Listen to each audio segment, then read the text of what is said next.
गांव बंसीपुर हर शाम सूरज डूबते ही एक अजीब सी खामोशी में डूब जाता था।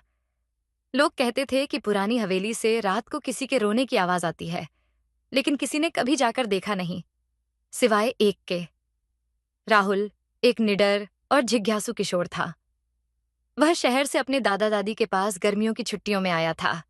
जैसे ही उसने हवेली की कहानियां सुनी, उसका मन वहां जाकर सच्चाई जानने को मचल उठा। दादाजी, क्या सच में कोई आत्मा है उस हवेली में? दादाजी ने गहरी सांस ली। कुछ सवालों का जवाब जानना हमेशा जरूरी नहीं होता बेटा। पर राहुल कहाँ मानने वाला था।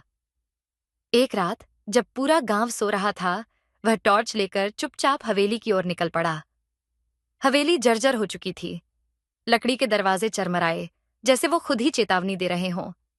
अंदर घुसते ही ठंडी हवा का झोंका उसके चेहरे से टकराया। अचानक ठक ठक, ऊपर की मंजिल से कुछ गिरने की आवाज आई। राहुल डरते हुए सीढ़ियां चढ़ा। दीवारों पर जाले और फर्श पर धूल की परतें थीं। तभी उसे एक कमरे से रोशनी आती दिखी।